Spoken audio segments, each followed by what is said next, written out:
Hello friends, I Kuldeep welcome you all to today's MIT session where we are going to look at the important or the most important topic of this particular week। और इस बार जो मैंने topic choose करा है वो आपका as promise था कि जो पर्टिकुलर इंटरनेशनल ऑफ रिकॉग्निशन है, जो टॉपिक ना सिर्फ हमारे जीके के लिए इंपॉर्टेंट है बट अब आपके लीगल के लिए भी इंपॉर्टेंट है, तो उसको हम समझेंगे। और इस पर्टिकुलर टॉपिक को सेलेक्ट करने का कंटेक्स्ट है कि अभी आपके दो कंट्रीज ने, अभी तक जब तक हम डिसाइड कर रहे थे कि हमें कौन सा टॉपिक करना है, तब तक एक कंट्री ने कहा था, बट अब ऐसी दो कंट्रीज हो चुकी हैं जिन्होंने कहा है कि अगर इजराइल ने यहाँ पे अपना जो वॉर है अगेंस्ट गाजा उसको अगर यहाँ पे एंड नहीं करा तो by the month of September two countries, specifically UK and also France, are going to recognize. And अभी पिछले 2-3 दिन में अपडेट आई है कि एक और थर्ड कंट्री जो अभी तक पैलेस्टीन को रिकॉग्नाइज नहीं करती है वो भी उसे रिकॉग्नाइज करेगी, जिसका नाम है ऑस्ट्रेलिया। तो यहाँ पे 3 वेस्टर्न कंट्रीज जो इजराइल की सपोर्टिंग कंट्रीज रही हैं, जिन्होंने इजराइल को सबसे पहले रिकॉग्नाइज करा था, वो अब इजराइल का जो एक पार्टी है, जो एक काउंटर पार्टी है, उसको भी रिकॉग्नाइज करने वाले। तो उस पर्टिकुलर रिकॉग्निशन के इम्प्लीकेशन क्या होंगे, बट उससे पहले कि कोई पर्टिकुलर कंट्री को या टेरिटरी को आप स्टेट कैसे डिक्लेयर करते हो, रिकॉग्नाइज कैसे करते हो, तो इसका इंटरनेशनल लॉ क्या है उसको आज हम समझेंगे। तो आज का जो पर्टिकुलर टॉपिक है वो है लॉ ऑफ रिकॉग्निशन, और इसको हम पढ़ेंगे इजराइल पैलेस्टीन के कंटेक्स्ट में। बिकॉज अभी बहुत सारी ऐसी स्टेट्स हैं जो इजराइल को रिकॉग्नाइज नहीं करती एज अ स्टेट, और कुछ ऐसी स्टेट है जो अभी तक पैलेस्टीन को स्टेट रिकॉग्नाइज नहीं करती। ओके, बट सबसे पहले हमें समझना है कि रिकॉग्निशन का मतलब क्या होता है। ओके, तो रिकॉग्निशन इंटरनेशनल लॉ के अंदर में, इन इंटरनेशनल लॉ ये एक फॉर्मल एक्नॉलेजमेंट होता है। इट्स एन फॉर्मल एक्नॉलेजमेंट कि यस, ये जो पर्टिकुलर स्टेट है ये दूसरी स्टेट को रिकॉग्नाइज करती है कि ये एग्जिस्ट करती है। मतलब कि ऐसे समझिए कि इंडिया अगर श्रीलंका को रिकॉग्नाइज नहीं करेगा, इंडिया सेज कि श्रीलंका जो है ये कोई टेरिटरी नहीं है, ये कोई स्टेट नहीं है, तो इंडिया और श्रीलंका के बीच में कोई भी टाइप की रिलेशनशिप नहीं एग्जिस्ट कर सकती है, ना ही कोई आपकी स्टेट टू स्टेट रिलेशनशिप, ना ही कोई इकोनॉमिक रिलेशनशिप एक्सेट्रा। हर कोई जो इस तरह से श्रीलंका के किसी ट्रेडर के साथ अगर कोई ट्रेड भी करना चाहता है तो उसमें लीगली कोई भी एक दूसरे को बाउंड नहीं कर सकता है। लेट्स से कि इनके बीच में कोई डिस्प्यूट हो जाता है तो इंडियन कोर्ट्स उसे एंटरटेन ही नहीं करेंगे, बिकॉज श्रीलंका कोई रिकॉग्नाइज एंटिटी नहीं है। तो recognition is the formal acknowledging by one state that another entity qualify as a sovereign state under international law. यानी कि इंडिया ने यहां पे एक फॉर्मली एक्नॉलेज कर लिया कि श्रीलंका एग्जांपल के लिए, या इजराइल पैलेस्टीन का लेते कि इजराइल और पैलेस्टीन को हम यहां पे एक सॉवरेन स्टेट मानते हैं और हम उनके साथ में डिप्लोमेटिक रिलेशंस करेंगे।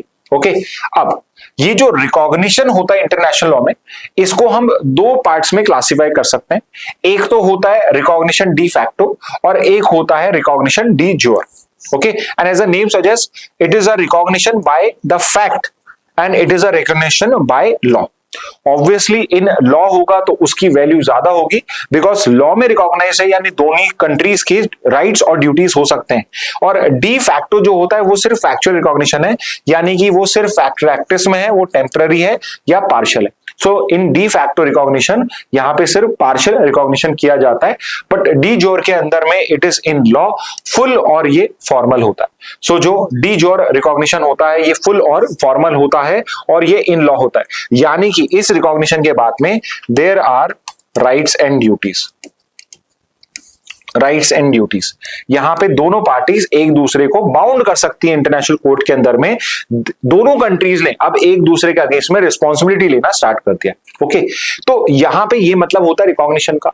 अब कोई पर्टिकुलर सामने वाली स्टेट इंटरनेशनली स्टेट है या नहीं है। अच्छा, एक और चीज, बहुत सारे स्टूडेंट कंफ्यूज जाते हैं जब मैं स्टेट वर्ड यूज करता हूं। जैसे हमारे यहाँ राजस्थान स्टेट है या मध्य प्रदेश स्टेट है या तमिलनाडु स्टेट है, जब इंटरनेशनल में स्टेट वर्ड यूज करा जाता है इसका मतलब होता है कंट्री। तो याद रखना, इंटरनेशनल लॉ में स्टेट का मतलब होता है कंट्री।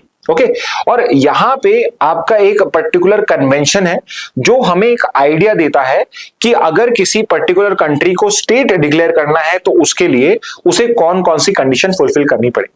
और वो आपका एक बहुत पुराना कन्वेंशन है जो है मॉन्टेविडियो कन्वेंशन ऑफ 1933।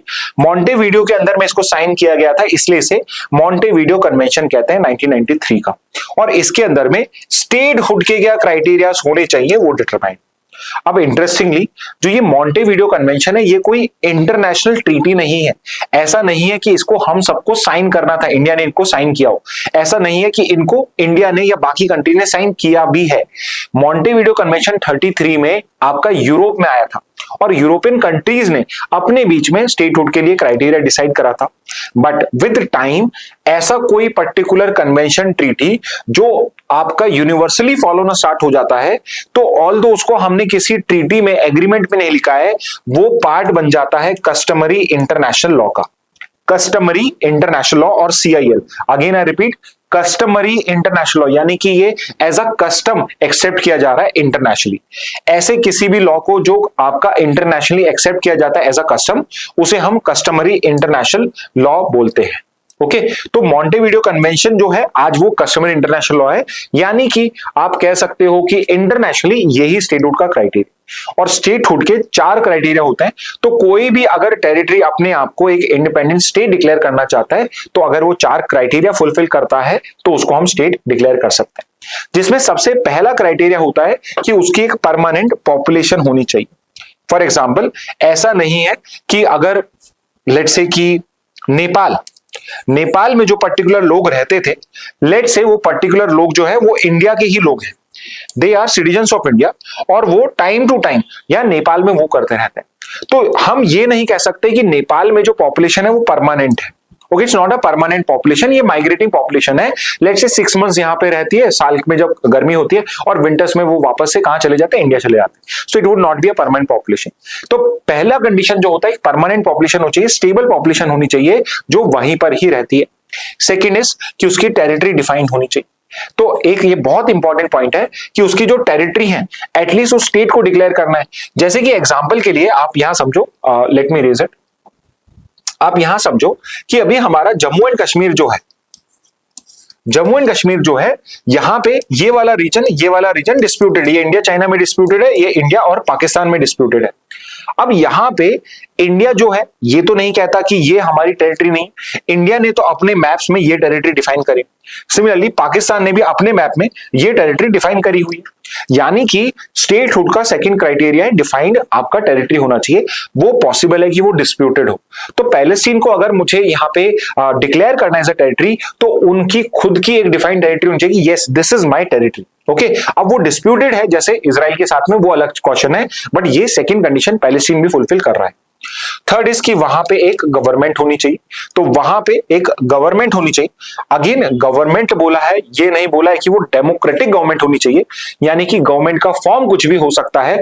वो एक मोनार्की हो सकती है, वो एक डिक्टेटरशिप हो सकती है, एंड सबसे बेस्ट वो यहां पे एक आपका डेमोक्रेसी भी हो सकती है। इसके अलावा जैसे यहां पे लिखा नहीं, बट जैसे आपकी जो कम्युनिस्ट गवर्नमेंट होती है या USSR था, वो अपने आप में पूरा का पूरा जो ग्रुप ऑफ कंट्रीज का एक आपने ग्रुपिंग बना दिया है, वो भी आपका एक as a state, international state recognise हो सकता है। यानी ग्रुप ऑफ कंट्रीज मिलके भी अपने आप में एक स्टेट क्रिएट कर सकते हैं। तो नेसेसरी नहीं है कि स्टेट में सिर्फ एक सिंगल कंट्री हो, वो ग्रुप ऑफ कंट्री भी स्टेट डिक्लेयर कर सकते हैं। और फोर्थ है capacity to enter into relation with other states.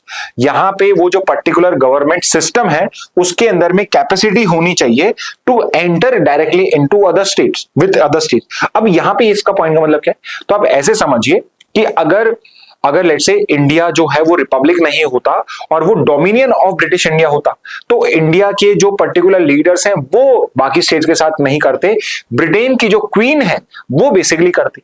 तो इंटरनेशनली जब तक आप किसी के डोमिनियन होते, डोमिनियन ऑफ इंडिया होता, रिपब्लिक ऑफ इंडिया नहीं होता, तो हम उस पर्टिकुलर केस में क्या होते, हमारे पास में कैपेसिटी नहीं होती, तो हम इस क्वालिफिकेशन को फुलफिल नहीं करते। तो अगर कोई भी स्टेट, चाहे इजराइल हो, पैलेस्टीन हो, या इंडिया हो, पाकिस्तान हो, कोई भी स्टेट है, अगर वो अपने आप को एक सेपरेट कंट्री एंटिटी डिक्लेयर करना चाहता है, तो ये 4 आपके कस्टमरी इंटरनेशनल लॉ के अंदर में क्राइटेरियाज हैं जो आपको फुलफिल करने हैं।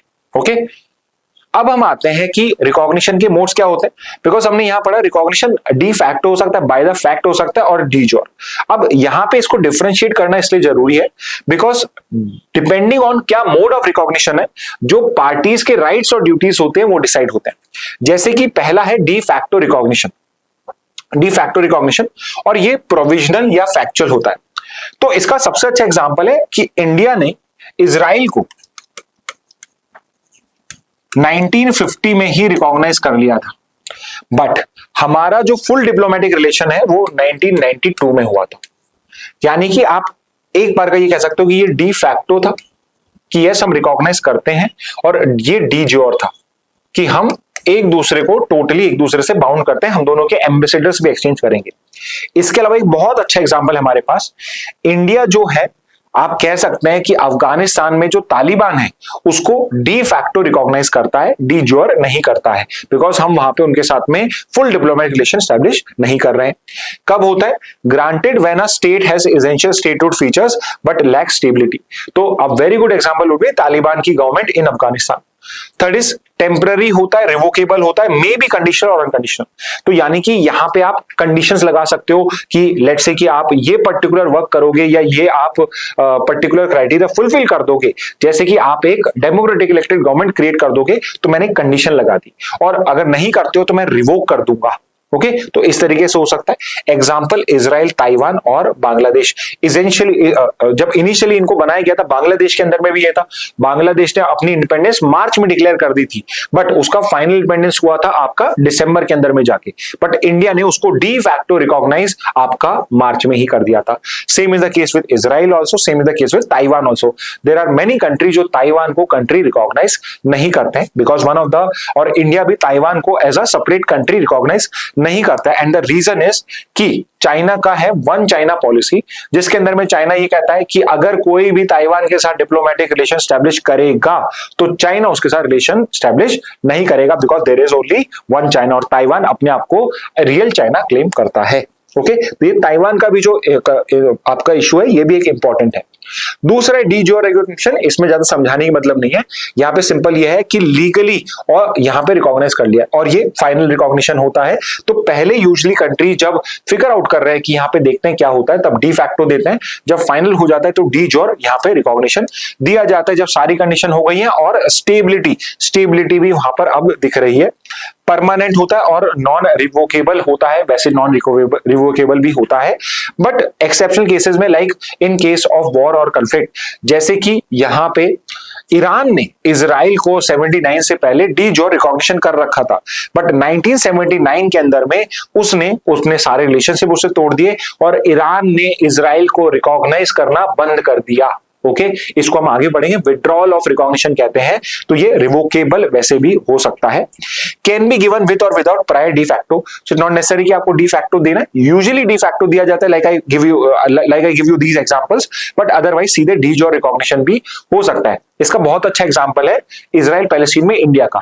इजराइल को पहले डी फैक्टो करा गया, फिर डी ज्योर करा गया, बट 1988 में पीएलओ ने पैलेस्टीन को डिक्लेयर कर दिया था इंडिपेंडेंट, और 1988 में ही इंडिया ने उसको सीधे डी ज्योर रिकॉग्नाइज कर लिया। ओके, तो यहां पे डी ज्योर रिकॉग्निशन हो जाएगा। और एक बहुत अच्छा एग्जांपल दिया हुआ है सोवियत यूनियन का, 1921 में आफ्टर रशियन रेवोल्यूशन 1921 के अंदर में इसको डी फैक्टो रिकॉग्नाइज करा गया। 24 के अंदर में सोवियत यूनियन या यूएसएसआर को डी ज्योर रिकॉग्नाइज किया गया। ओके, अब फॉर्म्स ऑफ रिकॉग्निशन क्या हो सकते हैं, कैसे कैसे रिकॉग्निशन किया जाता है, इंडिया को किसी को करना है तो क्या वो पर्टिकुलर ऐसा एक्ट करे, क्या वो चीज करे कि वो रिकॉग्नाइज हो। तो एक फॉर्मल हो सकता, एक एक्सप्रेस हो सकता है और एक इंप्लाइड हो सकता है। एक्सप्रेस रिकॉग्निशन का मतलब है कि मैं ऑफिशियली डिक्लेयर कर रहा हूं कि yes I recognise the state of Israel now, I recognise the state of Palestine now, और उसके आगे डिटेल्स होंगी। तो ये ऑफिशियल डिक्लेरेशन या नोटिफिकेशन के थ्रू किया जा सकता है।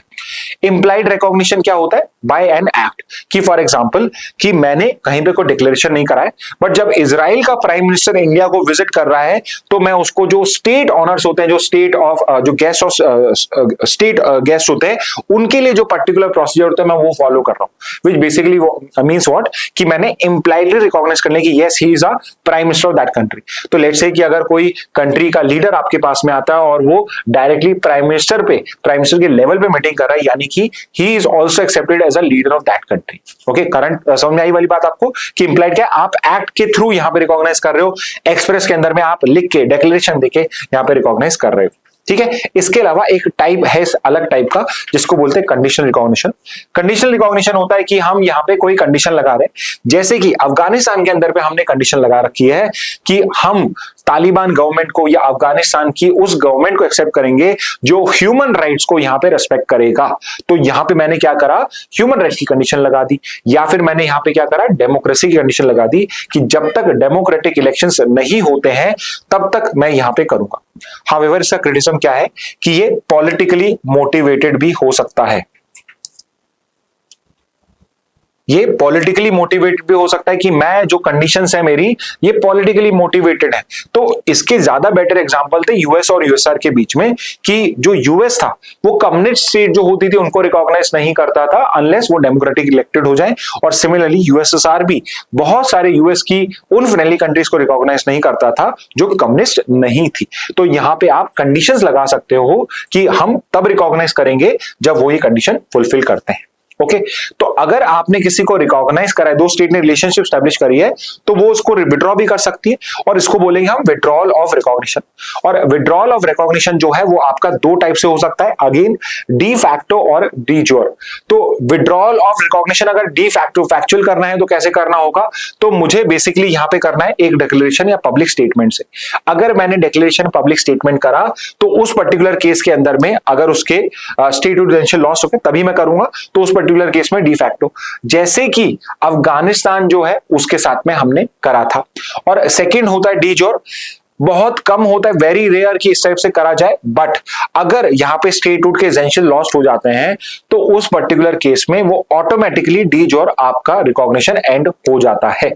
ओके इसके बाद आते हैं हम रिकॉग्निशन ऑफ गवर्नमेंट। अब देखिए यहां पे समझने की बात क्या है, अब तक जो हमने समझा है वो है आपका स्टेट, ठीक है, जो इंटरनेशनल कंट्री वाली जो डेफिनेशन होती है वो। अब स्टेट के अंदर में आपकी गवर्नमेंट का इलेक्शन होता है, या फिर आपकी गवर्नमेंट जो है वो रेवोल्यूशन के थ्रू चेंज हो सकती है, या किसी कंफ्लिक्ट के थ्रू, सिविल वॉर के थ्रू चेंज हो सकती है, जैसे कि सीरिया के अंदर में अभी हुआ। सीरिया के अंदर में एचटीएस जो है, जो एक टेररिस्ट ग्रुप था, अब वो पावर में आ चुका है। तो यहां पे हमें उस पर्टिकुलर गवर्नमेंट को रिकॉग्नाइज करना है या नहीं करना है वो भी एक अलग क्वेश्चन है। इससे पहले का जो है वो स्टेट का रिकॉग्निशन है, वो सीरिया को रिकॉग्नाइज करते हैं एज अ कंट्री या नहीं करते, इंटरनेशनल स्टेट करते हैं नहीं करते, उस पर डिपेंड करता है। और जो गवर्नमेंट है ये है उसके अंदर में कौन इलेक्ट होके आ रहा है, ठीक है। अब आपको ये समझना है जहां पे इलेक्शंस होते हैं, पॉलिटिकल चेंजेस होते हैं, वहां पे recognition of government is not required. Okay तो कहीं पे अगर गवर्नमेंट चेंज हो रही है so it is not necessary कि जैसे इंडिया में नरेंद्र मोदी इलेक्शन जीत के आए तो अब यूएस को यहां पे नरेंद्र मोदी को गवर्नमेंट को रिकॉग्नाइज करने की कोई जरूरत नहीं है, ऐसा कोई भी रिक्वायरमेंट नहीं होता है। ये रिकॉग्निशन ऑफ गवर्नमेंट तभी आता है जब वहां पे कोई चेंज ऑफ गवर्नमेंट हो बिकॉज ऑफ रेवोल्यूशन, कन्फ्लिक्ट या सिविल वॉर, यानी कि जब कोई वायलेंट चेंज होता है उस टाइम में जो पर्टिकुलर रिकॉग्निशन होता है गवर्नमेंट का वो रिक्वायर्ड होता है। तो यहां पे थ्रू रेवोल्यूशन लिखा है, बट आप रेवोल्यूशन, सिविल वॉर कह सकते हो या कन्फ्लिक्ट कह सकते हो। उसके बाद में बिल्कुल नेचर ही चेंज हो रहा है। अगेन एग्जांपल देता हूं, जैसे कि ईरान का 1979 के अंदर में जब इस्लामिक रेवोल्यूशन हुआ था उस टाइम के अंदर में आपकी जो पर्टिकुलर यूएस गवर्नमेंट थी उसने आयतुल्ला की जो गवर्नमेंट है उसको रिकॉग्नाइज करने से मना कर दिया था। ओके तो आज भी वो गवर्नमेंट को प्रॉपर्ली रिकॉग्नाइज नहीं करते हैं। क्राइटेरिया क्या होता है, effective control over territory and people, की जो नई गवर्नमेंट है क्या वो टेरिटरी को कंट्रोल करती है, पीपल को करती है। जैसे कि सीरिया में एसटीएस है, क्या वो टेरिटरी को कंट्रोल करती है? यस वो पूरे टेरिटरी को कंट्रोल कर रही है। क्या पीपल को कर रही है? मेजॉरिटी ऑफ पॉपुलेशन को कर रही है, बट कुछ पॉकेट्स हैं जहां पे नहीं कर रही है। तो बहुत बार इस क्राइटेरिया के बेसिस पे लोग नहीं रिकॉग्नाइज करते हैं। और नेक्स्ट इंपॉर्टेंट पॉइंट होता है क्या उनकी विलिंगनेस है टू फुलफिल इंटरनेशनल ड्यूटीज। तो यहां पे Taliban government, recognition of government, Afghanistan country तो रिकॉग्नाइज है हमारे से, बट तालिबान की गवर्नमेंट को हमने पार्शियली या फुली रिकॉग्नाइज नहीं किया, पार्शियली ही रिकॉग्नाइज करा है, बिकॉज अभी वी आर नॉट श्योर कि क्या वो इंटरनेशनल ड्यूटीज जो हैं तालिबान क्या उनको फुलफिल करेगा या नहीं करेगा। तो इसी पे डिपेंड करता है regarding recognition of governments. Okay अब अगर रिकॉग्नाइज करते हो आपको, अब गवर्नमेंट की बात नहीं हो रही, स्टेट की बात हो रही है, तो उसमें लीगल इफेक्ट क्या होता है, यानी कि डीज और रिकॉग्निशन का फर्क क्या होता है। तो इसके बाद में दोनों कंट्री जो है वो ट्रीटीज और डिप्लोमेटिक रिलेशंस कर सकते हैं डीज और के बाद में। तो I told you full diplomatic relation India Israel के कब हुए थे, 1992 के अंदर में हुए थे। इंटरनेशनल जो ऑर्गेनाइजेशन है, यूनाइटेड नेशंस हो गए, यूनेस्को, यूनिसेफ, WHO, WTO, उन सब के लिए मेंबरशिप के लिए अप्लाई कर सकता है। एक्सिस इंटरनेशनल कोर्ट आईसीजे के अंदर में केस कौन फाइट कर सकता है? प्राइवेट एंटिटीज नहीं फाइट करती है, उसमें दो स्टेट्स के बीच में कोई डिस्प्यूट हो या ग्रुप ऑफ स्टेट्स में कोई डिस्प्यूट हो, वो पर्टिकुलर हैंडल किया जाता है बाय आईसीजे। और फोर्थ इज इंटरनेशनल लॉ के अंदर में, यूएन चार्टर के अंदर में वो प्रोटेक्शन भी क्लेम कर सकता है। तो रिकॉग्निशन के ये लीगल इफेक्ट्स होते हैं। ओके इसके बाद हम यहाँ पे एक केस स्टडी देख लेते हैं, which is a case study of Israel and Palestine. Because law of recognition को हम समझ ही इसलिए रहे हैं बिकॉज इजराइल और पैलेस्टीन के केस में हो रहा है। बिकॉज तीन कंट्रीज, आपका फ्रांस, फिर UK and now Australia, are three countries who have said कि they are going to recognise the state of Palestine in the month of September. Australia ने तो पक्का ही कंफर्म कर दिया है, इररेस्पेक्टिव ऑफ कि अब इजराइल क्या करता है, वो पैलेस्टीन को सितंबर में रिकॉग्नाइज करेगा। ओके तो पैलेस्टीन का करंट इंटरनेशनल स्टेटस क्या है? तो अभी भी सबने नहीं उसको कंट्री एक्सेप्ट करा है। 135 of 193 UN member state recognise Palestine as a sovereign state. France, UK and Australia are among the countries, western countries who are going to recognise. तो ये 135 से अब 138 तो कंफर्म है जो आपका अब हो जाएगा। ओके कि यहाँ पे तीन कंट्रीज तो कर ही रहे हैं। पैलेस्टीन के पास में एक non member observer state status United nation में सिंस 2012। ये एक बहुत इंपॉर्टेंट वन लाइनर है, आपसे क्लैट, एलेट या ओलेट के अंदर उसमें पूछा जा सकता है कि इसको नॉन मेंबर ऑब्जर्वर स्टेट कब मिला था यूएन में, या पैलेस्टीन का यूएन के अंदर में क्या स्टेटस है। तो वो एक नॉन मेंबर ऑब्जर्वर स्टेट के स्टेटस पे है। ओके कुछ कंट्रीज के नाम दिए हुए हैं जो अभी नहीं करते हैं, यूएस, जर्मनी, ऑस्ट्रेलिया, जापान। तो ये चार एग्जांपल्स हैं ऐसे जो बड़ी कंट्रीज हैं, इंपॉर्टेंट कंट्रीज हैं जो इसको नहीं कर रहे, जिसमें से ऑस्ट्रेलिया इज ऑलरेडी स्टेट कि इस पर्टिकुलर सितंबर में वो इसको रिकॉग्नाइज कर लेगा। At the same time Israel का भी ऐसा नहीं कि उसको सबने रिकॉग्नाइज कर रखा है, मेजॉरिटी ऑफ द कंट्रीज उसको रिकॉग्नाइज करती हैं। जैसे 165 प्लस कंट्रीज का हमारे पास में डेटा है, सारे इंपॉर्टेंट जो वर्ल्ड पावर्स हैं सब के सब उसको रिकॉग्नाइज करती हैं। But there are around 28 UN states, most of them being Arab states and your Muslim ruled state, Muslim countries, जो इसको रिकॉग्नाइज नहीं करती हैं। जैसे कि पूरा का पूरा ऑर्गेनाइजेशन है अरब लीग, इसके जो 15 मेंबर्स हैं, यू कैन सी हियर, इसमें अरब कंट्री जो है, अरेबियन पॉपुलेशन जो है उसके वो वाली कंट्रीज के मेंबर्स हैं। 15 मेंबर ये ग्रुपिंग है, इसमें से कोई भी कंट्री इनको रिकॉग्नाइज नहीं करता है। 10 नॉन अरब मेंबर्स हैं of organisation of Islamic cooperation, जिसके अंदर में आपका पाकिस्तान और अफगानिस्तान, बांग्लादेश ये भी फॉल करता है, और इन्होंने भी आपका इसको रिकॉग्नाइज नहीं किया है। तो यू कैन सी हियर कि एक तो हो गया आपका अरब लीग और दूसरा हो चुका है आपका ऑर्गेनाइजेशन ऑफ इस्लामिक कोऑपरेशन। ये 28 यूएन मेंबर स्टेट्स हैं जो अभी भी इजराइल को रिकॉग्नाइज नहीं करते हैं। वेरी शॉकिंगली पाकिस्तान का एग्जाम्पल बहुत अलग सा है, बिकॉज इजराइल और पाकिस्तान जो है वो ट्रेड भी करते हैं और थोड़ा बहुत डिफेंस को लेके और कुछ एक्सरसाइज के अंदर में थर्ड कंट्री के साथ में पार्टिसिपेट करते हैं। जैसे यूएस के साथ में अगर कोई नेवल एक्सरसाइज चल रही है मल्टी कंट्रीज, जिसमें पाकिस्तान अगर पार्टिसिपेट कर रहा है, उसमें इजराइल भी पार्टिसिपेट कर रहा है, तो इनडायरेक्टली आप कह सकते हो कि यहाँ डी फैक्टो रिकॉग्निशन तो है बट डी जोर रिकॉग्निशन नहीं। तो ये जो 28 यूएन मेंबर स्टेट दिए इजराइल के केस में, ये सब कुछ एग्जाम्पल ऐसे हैं जो डी फैक्टो रिकॉग्नाइज करते हैं, बट बिकॉज वो डी जोर नहीं करते हैं, तो इसलिए 28 यूएन मेंबर स्टेट्स को हम क्या कह रहे हैं कि they do not recognise Israel. अब फाइनली हम इंडिया की पोजीशन देखते हैं। Not regarding law of recognition, वो तो वैसे ही चल रहा है जो सबके लिए, वो लॉ इसके लिए भी है, but what is the situation regarding Israel and Palestine recognition.